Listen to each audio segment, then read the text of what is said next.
Hello and welcome to Healing from Within.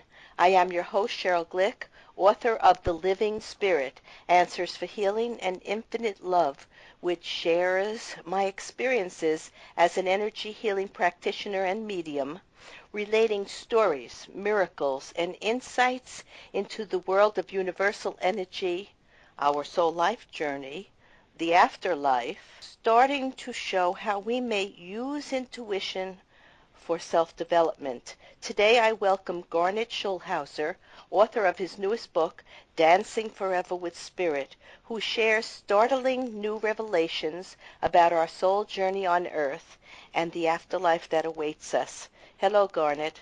Thank you for Hello, joining Sheryl. us. Thank you for having me. Okay.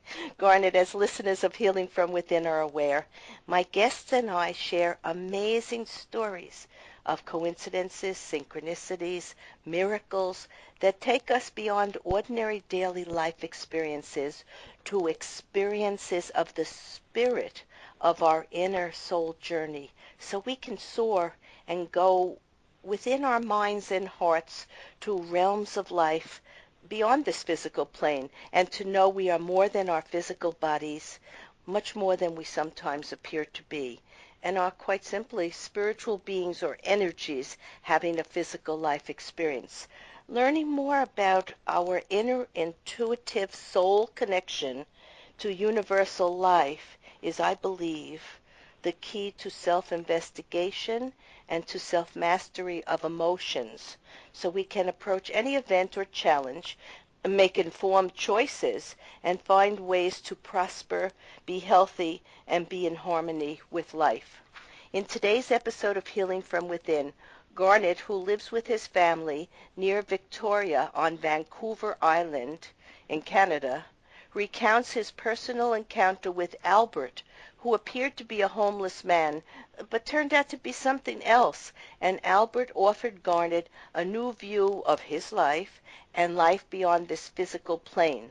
We will find out why Garnet believes he was asked to participate in an opening of his vision and perceptions to a higher level of higher consciousness and awareness, and how he learned it is now necessary for everyone to begin an inner journey to discover the real values of man, God, and nature if we are to continue to evolve, thrive, and explore life in all its many layers and dynamics.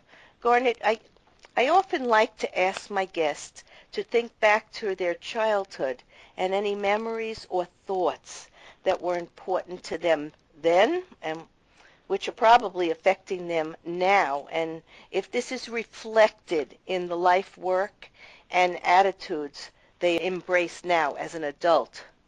So think back for a minute.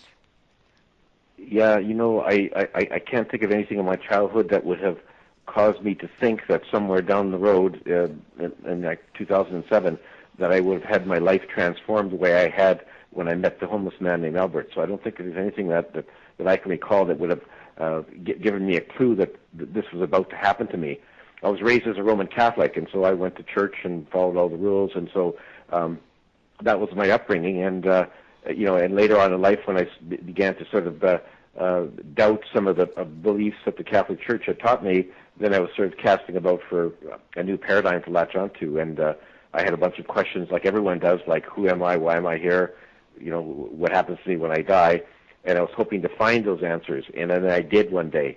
And I came through a homeless man who literally jumped out in front of me on the street one day, and we began a dialogue that went on for quite a while, and he answered all my questions and many others, and asked me to write a book about his revelations, which resulted in my first book, Dancing on a Stamp. Well, I think in reading your book, I saw as a child you had many questions. What you were being taught or shown when you examined it with a critical eye didn't make enough sense to you. I was that way as a child, too. I felt and I loved God, even though I wasn't really religious. I prayed each night as a child that he'd watch over me. But I saw God as a very loving influence and not someone who would expect us to be punished or to experience suffering or to follow rules that didn't really make sense. I thought we had a personal power to connect individually to spirit or God or universal source, whatever we call it. And like you, these questions, perhaps in our mind, went up and were heard and were answered. In your case, you met this guide, and he helped you see a greater perception and reality of life than the books or than belief systems could show you. So I want to think that's what happens when we start to explore who we are, where we came from, what life is all about, and the world of energy or quantum physics. So we can merge science and spirituality and religion and really get a lot of answers that weren't given to us perhaps when we were children. Now, your first book, Dancing on a Stamp, describes your first encounter with your spirit guide, Albert. Tell us about that first contact, and were you aware of a higher power or energy overseeing your life journey from the time you were younger and then, or were you just accepting life as it was on face value? I wasn't aware of a higher power. I wasn't aware that I had spirit guides. I was sort of very much in doubt about whether God, as depicted by the Catholic Church, was real, or whether there was some other higher power, or whether there was no higher power. I was very much of a questioning sort of person through my 30s and 40s, and then one day, it was in 2007, I was still practicing law then, and I went for a stroll down the street one sunny afternoon in May, and all of a sudden, out of nowhere, this homeless man just jumped right in front of me. And he looked very much like a typical homeless man with long stringy hair and a scraggly beard and dirty slept-in clothes. But instead of doing my usual maneuver of doing a quick sidestep around these people who I'd encountered on the street before, never him but other people, I just stood there transfixed because he had these amazing, dazzling blue eyes that were just sparkling with an amazing radiance, and they were penetrating. His gaze was penetrating deep within my soul. I felt like he was looking into the bottom of my soul, and that he knew everything about me, which was strange because we'd never met before. But at the same time, his gaze was sending me this warm gush of pure unconditional love that was infusing my whole body with an amazing sense of peace and security and well-being. So it was an amazing feeling. That's why I stood there, because this guy was very, very different. And I don't know how long I stood there. I was like a deer caught in the headlights. And then eventually he broke the spell by saying to me, "Why are you here?" And he quickly disappeared into a nearby store. Well, when I finally collected my wits, I went in there to the store to try to find him, but he was nowhere to be seen. There was only one entrance and one exit, and he hadn't come out, but he wasn't in there. I walked out in the street, walked up and down trying to find him, but he had disappeared in the thin air. So the next day I resolved I had to go back to try to find him. So next day, same time, same street, same place, I started walking up and down in the street to try to find him. And after 15 or 20 minutes, I finally spotted him sitting alone on a bench. And so I went up to him and I said, "Who are you, and why did you stop me the other day?" And he said, "I'm a soul just like you, and I'm here to answer your questions and help you on your journey." And that was the beginning of an amazing dialogue that went on, off and on, for the next several months. He showed up in a physical form as the homeless man for the first 3 times we met. And he was physical because I could touch him and feel him. I could smell him because it seemed like he had not had a shower for 2 or 3 weeks. So I even said, you smell like a dead fish. So he played the part very well. But as I sat down in the end to talk to him, he revealed to me that he was really one of my spirit guides in disguise. His name was Albert, and he had come and he appeared before me. He wanted to have this dialogue with me because he wanted to answer my questions, and he wanted me to write a book about his revelations so other people would have access to it. And so that was the beginning of our conversation. After the first 3 visits, he no longer appeared in physical form, but he was just a voice in my head, and we just communicated by telepathy. And I recognized him immediately as soon as he started talking to me that this was the homeless man I had met on the street. And he said he appeared to me as a homeless man because if he had just started talking to me as a voice in my head, I likely would have thought I was losing my mind. So it was his way of easing me into the conversation and getting me acquainted with him as my spirit guide. So it was very clever, very effective, And I'm glad he did it, because for sure, had he just started talking to me out of the blue, I probably would have gone to a psychiatrist to say, what's happening to me. I had an experience in a dream where a guide came to me, and it was after that I started to read and look for people who were interested in these subjects, and eventually developed into an intuitive healer and medium. But I wrote in my book, The Living Spirit, we are not alone, of course. Each of us has scores of loving friends, relatives, angels, and guides on the other side, as well as here on the earth plane, reaching out to us even as we are reaching for them. Patient and loving, they are there to assist us with our every need and desire. As human beings, our first instinct is to share this new awareness with others, especially those we hold dear. But to our dismay, we often find that those around us are not nearly as enthusiastic about our transformation as we are. They may even react negatively to it.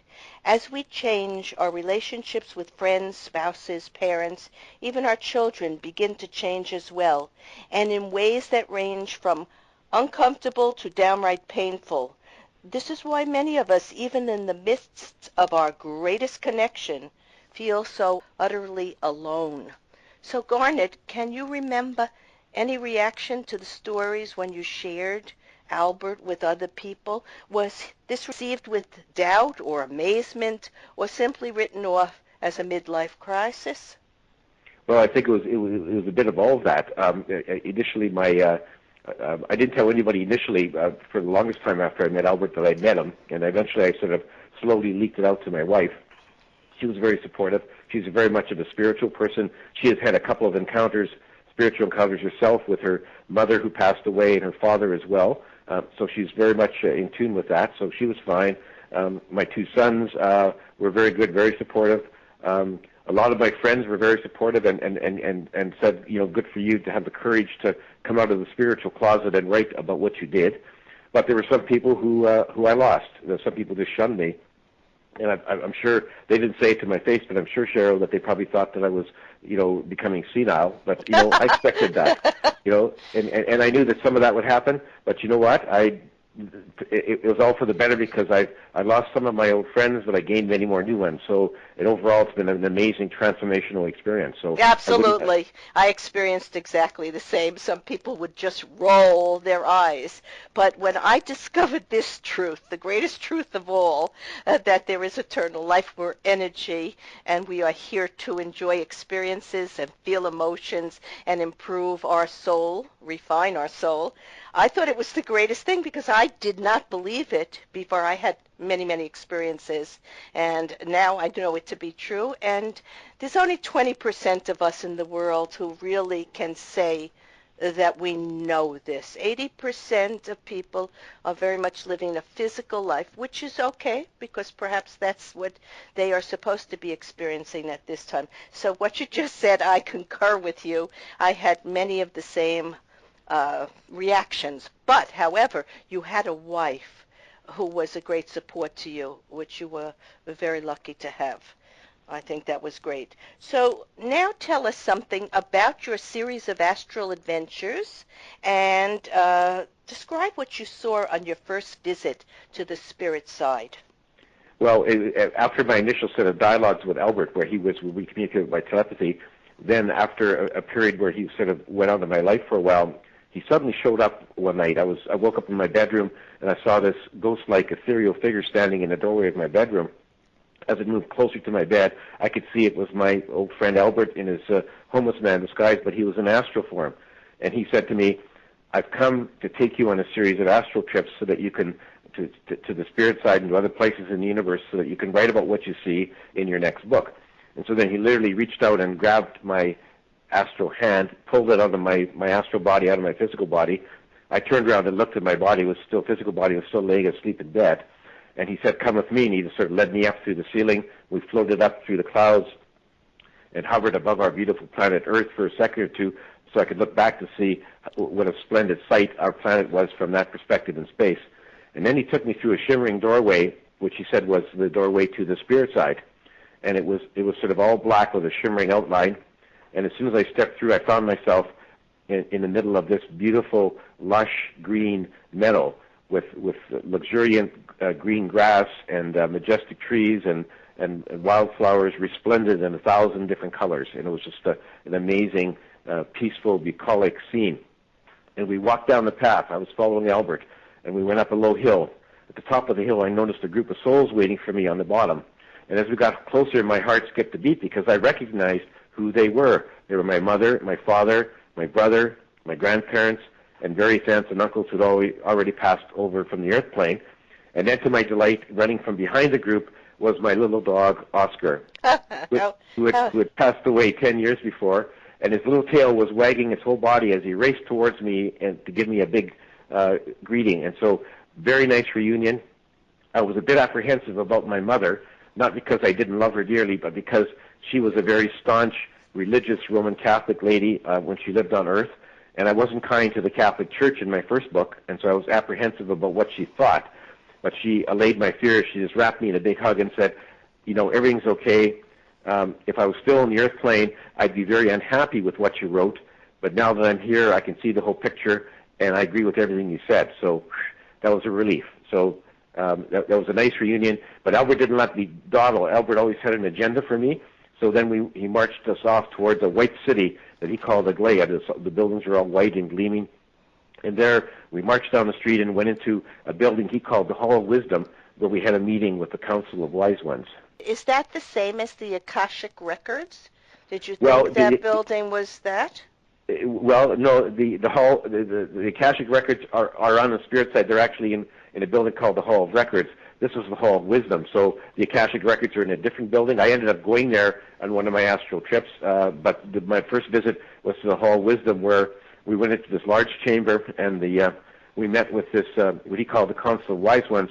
He said it's their duty to oversee all the incarnations on the planet Earth. And so there was 11 souls, very wise, regal-looking souls, all with snow white hair and smooth skin, and they were wearing gold robes with white sashes.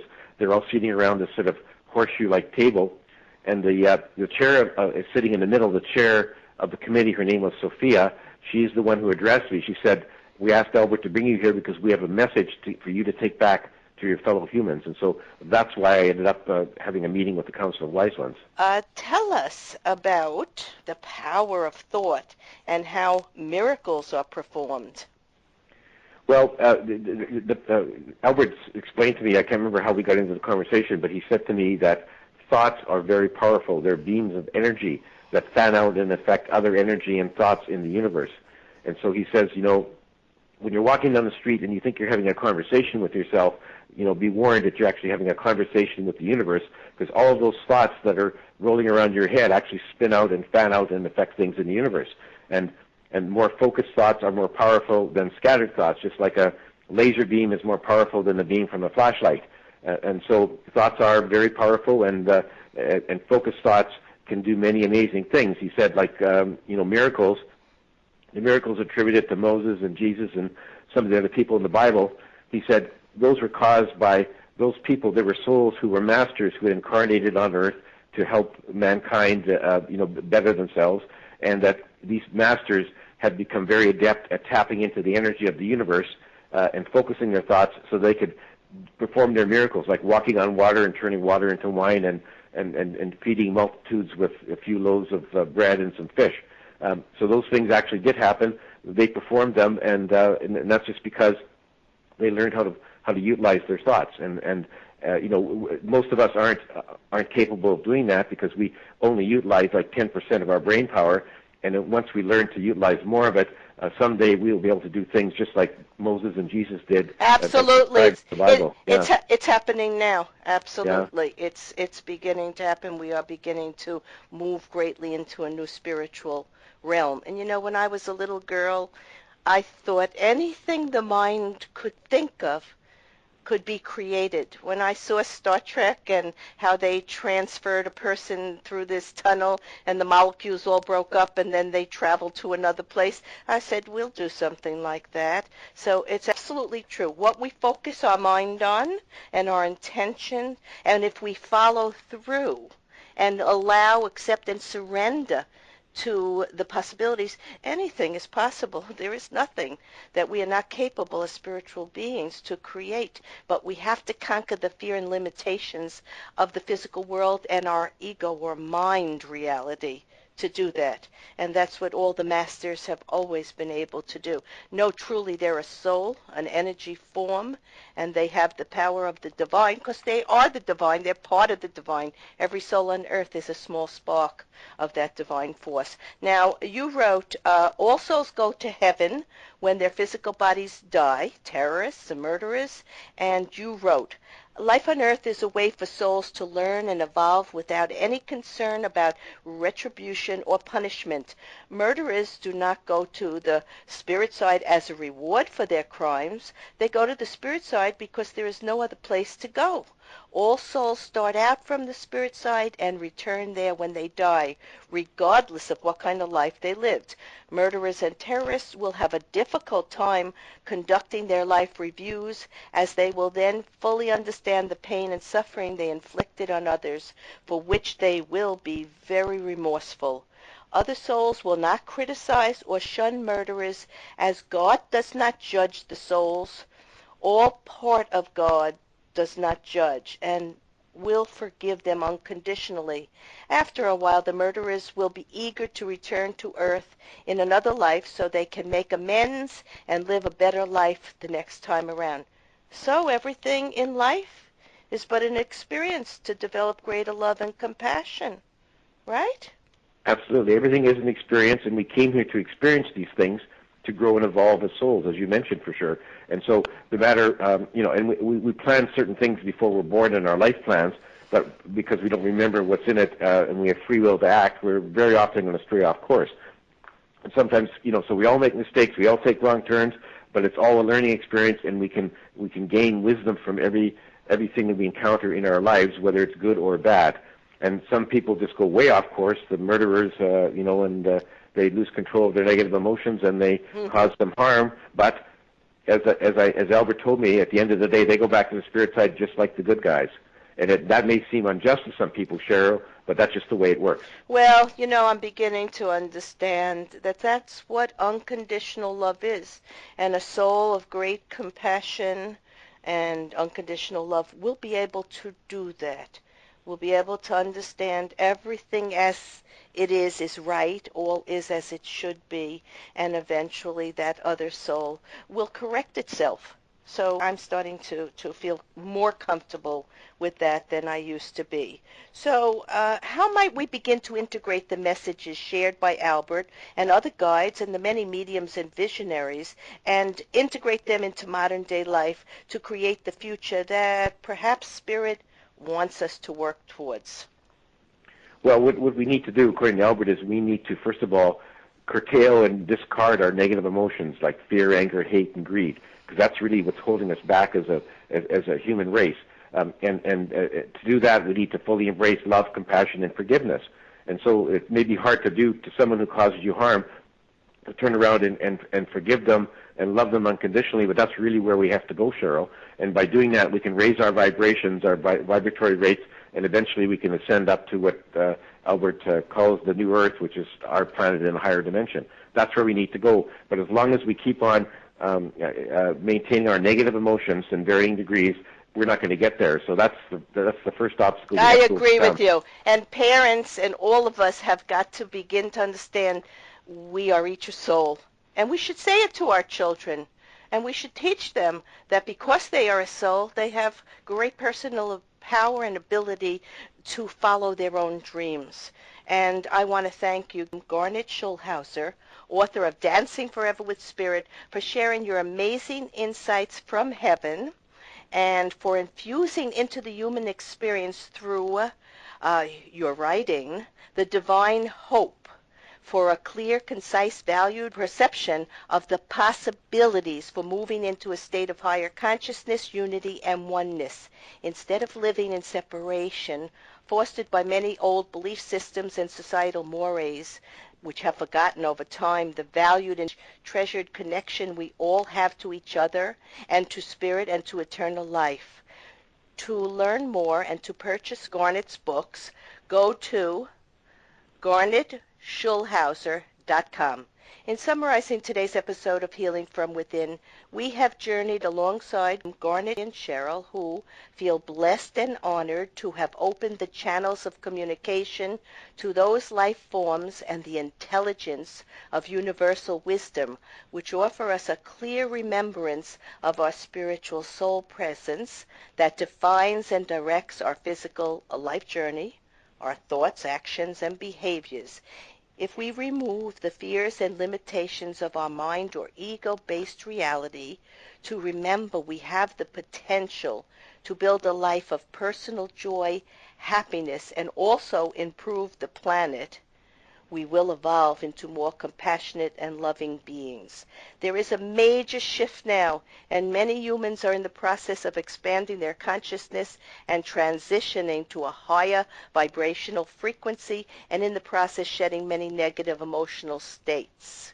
Most adults and even advanced children are beginning to ask deep, intimate questions in order to discern the true nature of existence, as they may not have been able to find adequate answers through the normal channels of religion, family, and work life. Some have been fortunate to make a connection to a higher being or guide, as Gary did when Albert stepped out of the shadows and his wisdom flew in the face of everything that many holy religious people have been preaching for hundreds of years. Many years ago, they even burnt people at the stake for espousing these eternal truths of the nature of life. And now so many of us are becoming aware of our divine gifts to connect to this higher energetic source personally and without the structures of ancient philosophies. The way to find this connection is through the heart or soul in alignment to universal source, and it is for everybody. Garnet and I would ask you to meditate, dream, walk in nature, ask Spirit to visit and share their love and beauty. Love more and act with kindness. It is quite possible that you will meet up with your spirit guide, who will embrace you with the truth of life, eternal life, and love. I am Sheryl Glick, host of Healing from Within, author of The Living Spirit, and I invite you to visit my website, SherylGlick.com, to read and listen to the experts in the metaphysical, scientific, medical, educational, religious, and the arts share their insights and methods for your personal development and for an improved world community. Shows may also be heard on webtalkradio.net and Dream Vision.